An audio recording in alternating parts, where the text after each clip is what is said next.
عبداللہ بن مسعود رضی اللہ عنہ کہتے ہیں کہ رسول اللہ صلی اللہ علیہ وسلم نے عشاء پڑھی، پھر پلٹے تو عبداللہ بن مسعود کا ہاتھ اپنے ہاتھ میں لے لیا اور انہیں ساتھ لیے ہوئے مکہ کی پتھریلی زمین کی طرف نکل گئے۔ وہاں انہیں ایک جگہ بٹھا دیا، پھر ان کے چاروں طرف لکیریں کھینچ دیں اور ان سے کہا، ان لکیروں سے باہر نکل کر ہرگز نہ جانا، تمہارے قریب بہت سے لوگ آ کر رکیں گے، لیکن تم ان سے بات نہ کرنا اور وہ خود بھی تم سے بات نہ کریں گے۔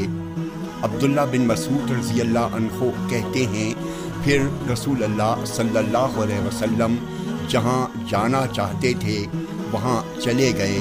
اسی دوران کہ میں اپنے دائرے کے اندر بیٹھا ہوا تھا، کچھ لوگ میرے پاس آئے، وہ جاٹ لگ رہے تھے، ان کے بال اور جسم نہ مجھے ننگے دکھائی دے رہے تھے اور نہ ہی ان کے جسموں پر مجھے لباس نظر آ رہا تھا۔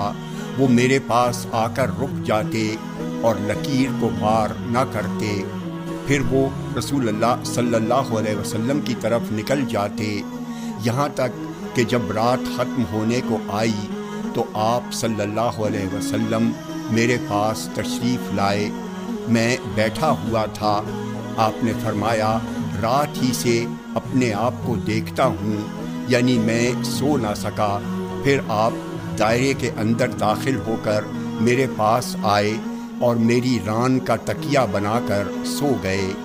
آپ سونے میں خراٹے لینے لگتے تھے، تو اسی دوران کہ میں بیٹھا ہوا تھا اور آپ میری ران کا تکیہ بنائے ہوئے سو رہے تھے، یکا یک میں نے اپنے آپ کو ایسے لوگوں کے درمیان پایا جن کے کپڑے سفید تھے۔ اللہ خوب جانتا ہے کہ انہیں کس قدر خوبصورتی حاصل تھی۔ وہ لوگ میرے پاس آ کر رک گئے، ان میں سے کچھ لوگ رسول اللہ صلی اللہ علیہ وسلم کے سرہانے بیٹھ گئے اور کچھ لوگ آپ کے پائتانے۔ پھر ان لوگوں نے آپس میں باتیں کرتے ہوئے کہا، ہم نے کسی بندے کو کبھی نہیں دیکھا جسے اتنا ملا ہو جتنا اس نبی کو ملا ہے۔ ان کی آنکھیں سوتی ہیں اور ان کا دل بیدار رہتا ہے، ان کے لیے کوئی مثال پیش کرو۔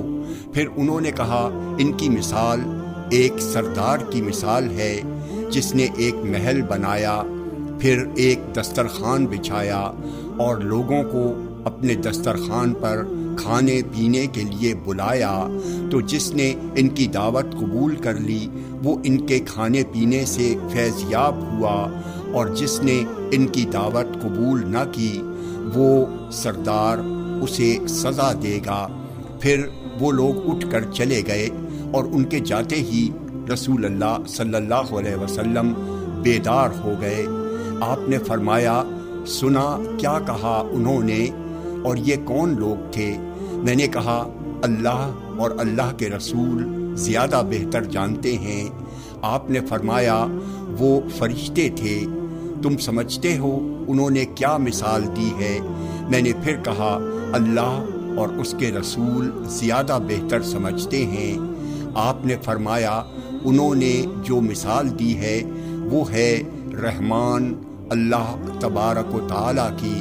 رحمان نے جنت بنائی اور اپنے بندوں کو جنت کی دعوت دی، تو جس نے دعوت قبول کر لی وہ جنت میں داخل ہو گیا، اور جو اس کی دعوت نہ قبول کرے گا وہ اسے عذاب و عقاب سے دوچار کرے گا۔ جامع ترمذی حدیث نمبر 2861۔ یہ حدیث حسن صحیح ہے۔